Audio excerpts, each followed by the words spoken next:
8. अथर्व को 2 कदम पीछे हटता देख चारों लड़के जोर से हंसने लगे। अथर्व ने अपने पीछे देखा तो लंबी जाली नजर आ रही थी। जिस लड़के ने उसे बाहर आने का चैलेंज दिया था उसने फिर से अथर्व का मजाक बनाया। क्या हुई, डर गई हबीबी? अबे मेरा जूता डरे तुझसे, अरबी घोड़े। तेरे जैसे लड़कों को हम रुला के भेजते थे कॉलेज में। चारों लड़के फिर हंसे। अथर्व अपना नेक्स्ट स्टेप सोचने लगा। अचानक उसकी नजर उन कुत्तों पर पड़ी जिन्हें उसने पत्थर मारा था। वो कुत्ते चारों लड़कों के पीछे खड़े धीरे धीरे कचरे की तरफ दोबारा आने की कोशिश कर रहे थे। अथर्व ने सीटी बजाई। आहा, सेंटी मारती तुम, हम भी तुमको मारेगी। चैलेंज देने वाले लड़के ने अपने बाकी तीनों लड़कों को इशारा किया। वो अथर्व को पकड़ने के लिए आगे आए। अथर्व ने आधा खाया हुआ चिकन लेग पीस जमीन पर रख दिया और कुत्ते को पिचकारा। अथर्व की आवाज सुनकर दोनों कुत्ते तेजी से उस तरफ आने लगे। इधर इन तीनों लड़कों ने अथर्व के हाथ पकड़ लिए। अथर्व के हाथ से डब्बा छूट गया। छोड़ हरामी, हाथ छोड़ मेरा। जिस लड़के ने चैलेंज दिया था वो अथर्व की तरफ आने लगा। अभी नहीं छोड़ेगी, पहले मैं तुझे सबक सिखाएगी। तुझे बोली थी मैं कि मेरे एरिया में दिखाई नहीं देने का, तू नहीं मानी। धमकी देने वाले लड़के ने अपनी पैंट्स खोली। तब तक कुत्ते वाला आ गया। लड़का थोड़ा घबराया।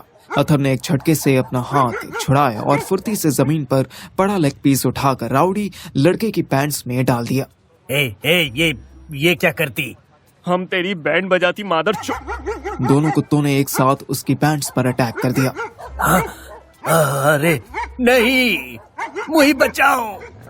तीनों लड़के अथर्व को छोड़ अपने साथी को कुत्तों से बचाने लगे। अथर्व इतने में वापस से भाग निकला। थोड़ी आगे जाकर वो रुका। उसकी सांस तेज चल रही थी। हे भगवान, ये क्या बात हुई? चिकन नहीं खाने देना था तो सीधे सीधे मना कर देते। मेरे पिछवाड़े को धमकी देने की क्या जरूरत थी? अथर्व हाफता हुआ लेबर कैंप्स की तरफ चल दिया। इधर मैं और श्रेया अथर्व की कंडीशन से अनजान दुबई की फ्लाइट में बैठ चुके थे। श्रेया के 75,000 में से 65,000 की तो दुबई की 2 टिकट्स ही आ गई थी। लेकिन फिर भी हमारे पास इतना कैश था कि हम आराम से दुबई में 1 या 4 हफ्ते रह सकते थे। एक बात बता, तेरे पास इतने पैसे कहाँ से आए? ऐसा फर्स्ट टाइम हुआ होगा कि मेरे पास तुझसे डबल कैश है। अरे हाँ, क्वीन विक्टोरिया के ग्रैंड चाइल्ड, तेरे पास दुनिया से डबल मनी है। पर कैसे, ये पूछ रही हूँ मैं। वो एक्चुअली अथर्व की मम्मी ने मुझे 50,000 दिए थे। फिर मुझे अपने घर से भी 50,000 मिल गए और मेरे बाप के 50,000 भी मैं अपने साथ ही ले आया था। सो पैसे मेरे पास हैं, बस नियत नहीं थी। No problem. आई होप तुझे खर्च करने की जरूरत ना पड़े। नहीं यार, ऐसा मत कह। एक तो 1.5 लाख रुपए देकर ये 6300 दिरहम मिले हैं। इतने में वहाँ क्या ही होगा। डोंट वरी, बहुत है ये। फिर मैं तो हूँ ना, पापा का क्रेडिट कार्ड भी है। चल पगली, अब तक तो वो क्रेडिट कार्ड ब्लॉक करवा चुके होंगे। नो। श्रेया के फेस पर एक शरारती स्माइल आ गई। वो ब्लॉक नहीं करवाएंगे, इसीलिए तो उन्हें कॉल किया था मैंने। ओ हाँ, मैं तो भूल ही गया था। क्या बात हुई तेरी नेताजी से? पापा ने तो फोन ही नहीं उठाया।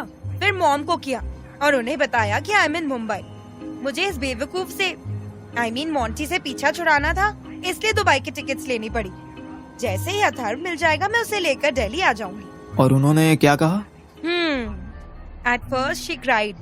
ऐसे नहीं जाते बेटा, खानदान की इज्जत का क्या होगा, मीडिया को पता चल गया तो कितनी बदनामी होगी एंड ऑल। लेकिन फिर मैंने समझाया कि मैं तो अपना हीरो ढूंढने जा रही हूँ। मेरा अथर्व मिसिंग है, हम दिल्ली आते ही शादी कर लेंगे। ओ बैंचो, फिर नेताजी की तो जल गई होगी। श्रेया ने मुझे घूर के देखा। ओह प्लीज, पापा ऐसे नहीं है, उन्हें अथर्व पसंद है। घंटा पसंद है उन्हें, वो भी बड़ा वाला। किसी और को चूतिया बनाइयो, अथर्व का मुंह देखते ही उसके बवासीर हो जाता है। चल बे, ऐसा कुछ नहीं है। ऐसा ही है, इसीलिए लास्ट टाइम जब तुम दोनों का रोका हो रहा था, जो तूने अपनी स्टुपिडिटी में पोस्टपोन करवा दिया था, तब तेरे एमएलए पापा कहाँ थे? श्रेया चुप होकर विंडो से बाहर देखने लगी। अचानक उसने बेल बटन दबाया और एयर होस्टेस को बुलाया। हम एमिरेट्स की फ्लाइट में थे, इसलिए सर से पांव तक ढकी छिपी सुंदर सी एयर होस्टेस आकर खड़ी हुई थी कि श्रेया ने ऑर्डर दिया। 1 लार्ज जैक डैनियल प्लीज। मैंने श्रेया का मुंह देखा, उसने मुझसे नजरें नहीं मिलाई। एयर होस्टेस ने मुस्कुराकर हाँ में गर्दन हिलाई और ड्रिंक लेने चली गई। मैं हिसाब लगाने लगा कि एक ड्रिंक का कितना रेट होगा और ये बेवड़ी कितनी ड्रिंक बाद रुकेगी। क्या सोच रहा है? नथिंग, कुछ नहीं। तू एंजॉय कर। तू भी कुछ ले ले, कुछ खा ले, कुछ पी ले। मैं वो खाऊंगा जो फ्री है। Nothing's free in this world. तो फिर मैं कुछ नहीं खाऊंगा। But some food and beverages are complimentary. तू जूस पी ले। अच्छा, उसका एक्स्ट्रा कुछ भी नहीं देना पड़ेगा? श्रेया ने ना में गर्दन हिलाई। उसका पैग आ चुका था। एक बड़े से ग्लास में थोड़ी सी विस्की थी और उसमें एक प्लास्टिक की डंडी पड़ी हुई थी। इसमें क्या चीनी डाल के मिलाएगी? तू पागल है। अरे ये पैग मिक्स करने के लिए होता है। हाँ, पर किससे मिक्स करना है? नमक, चीनी, काली मिर्च, क्या है ऐसा इसमें जिसे डंडी से घोलना पड़ेगा? श्रेया ने एक बॉटल सोडा लिया और ग्लास को हाफ भर दिया और एक ही सांस में पूरा पैक खींच गई। इसके तुरंत बाद उसने एक और पैक मंगवा लिया। मैं जब तक उससे कुछ और पूछता, उसने तीसरा पैक मंगवाया। एक सांस में खाली किया और आंख बंद करके लेट गई। एयर होस्टेस जब वापस आ रही थी तब मेरे मुंह से निकला, एक ग्लास मौसम्बी का जूस मिल सकता है प्लीज? एयर होस्टेस ऐसे मुस्कुराई जैसे मैंने उसकी पर्सनल मौसम्बी मांग ली। इधर हम दोपहर होते होते दुबई पहुंच चुके थे और उधर पूनम आंटी और नेताजी मोंटी को सिक्योरिटी गार्ड की केबिन में बंद करवा के आगे की प्लानिंग करने लगे। कैसी बात करते हो जी आप, हैं? जब वो कह रही है कि वो मुंबई में अथर्व को ढूंढने के लिए गई है तो वहीं गई होगी ना, और कहीं क्यों जाएगी? ऐसा है, तुम्हें अपनी बेटी को बेवकूफ समझना है तो समझो, मैं नहीं समझता। अगर वो मुंबई एयरपोर्ट पर होती तो बाहर भी निकलती ना। दोपहर होने को आई, अब तक उसके बाहर निकलने की रिपोर्ट नहीं मिली मुझे। तुम और तुम्हारी रिपोर्ट, हाँ? तुम्हारी गवर्नमेंट भी ना राम भरोसे चल रही है, और ये तुम्हारे लड़के भी। क्या पता उनके सामने से निकल गई हो और तुम्हारे लड़के मोबाइल पर गेम खेलते रह गए हो। ऐसा नहीं होता यार, सब जिम्मेदार कार्यकर्ता है। हाँ, देखा मैंने कितने जिम्मेदार हैं। एक सीट तो निकाली नहीं गई इनसे। तुम उनको बोलो कि एक जन एयरपोर्ट पे वॉच डॉग बने और दूसरा शहर में जाकर ढूंढे। मुंबई कोई बच्चों का मैदान है क्या? अरे एक किनारे से दूसरे किनारे 60 किलोमीटर दूर है। 600 स्क्वायर किलोमीटर में फैला है शहर। जब तक कहीं कोई ट्रेस नहीं मिलेगा तब तक कैसे ढूंढेगा लड़का? ट्रेस की जरूरत तुम्हारे लड़कों को होगी। मैं तो कहती हूँ मोंटी को भेज दो, ये कैसे भी करके श्रेया को ढूंढ लेगा। तुम्हें इस गधे पर अब भी भरोसा है? ओहो, पहले भी कहा फिर कहती हूँ, मुझे किसी गधे पर भरोसा नहीं। पर ये लड़का हमारी बेटी पर लट्टू हो गया है। इसे समझ नहीं आ रहा कि वो इसे इग्नोर कर रही है। मतलब इसको ही भेजें और ये श्रेया को लेकर आए, साथ में अथर्व भी मिल गया तो उन दोनों की शादी की तैयारियां भी यही करे।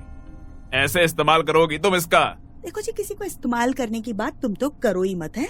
मुझे पता है कि तुम्हारी पार्टी में क्या क्या होता है। फिलहाल मेरे लिए मेरी बेटी मेरी प्रायोरिटी है। अगर वो अथर्व को चाहती है तो उसी से शादी कर ले, बस यही रहे मेरे सामने। तुम्हारा दिमाग तो खराब नहीं हो गया है? उसका बाप अकाउंटेंट है, उसके घर में क्या करेगी मेरी बेटी? साल भर में भाग आएगी। मुझे समझ नहीं आता तुम्हारी पार्टी तुम्हें हर बार क्या देखकर टिकट देती है, हैं? क्या मतलब? अरे इस टाइम जहाँ देखो वहाँ ये शोर मचा हुआ है कि गवर्नमेंट या तो लोअर क्लास को सब्सिडी दे रही है या अपर क्लास के लोन माफ कर रही है, लेकिन मिडिल क्लास के बारे में कोई सोच ही नहीं रहा। तो ओए तो अगर तुम अपनी बेटी की शादी मिडिल क्लास में करोगे तो नेक्स्ट मंत्री तुम ही बनोगे। नेताजी सोचने लगे। श्रेया के पापा को मिनिस्ट्री की बात सुनते ही और कैसा आने लगता था। लेकिन इसमें मोंटी का काम? मोंटी का ये काम है कि श्रेया के साथ हर समय कोई ना कोई रहना चाहिए।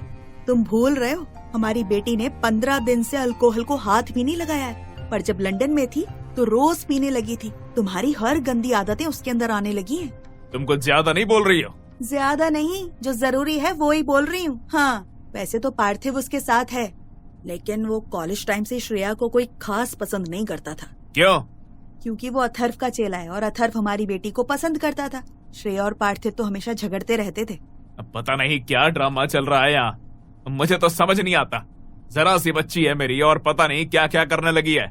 घर में रहो तो कुछ समझ में आए ना नेताजी, हैं? बच्चे बड़े भी होते हैं। तुम ये सब टेंशन छोड़ो और मोंटी को बुलाओ, उसको कुछ पैसे दो और तुरंत मुंबई भेजो।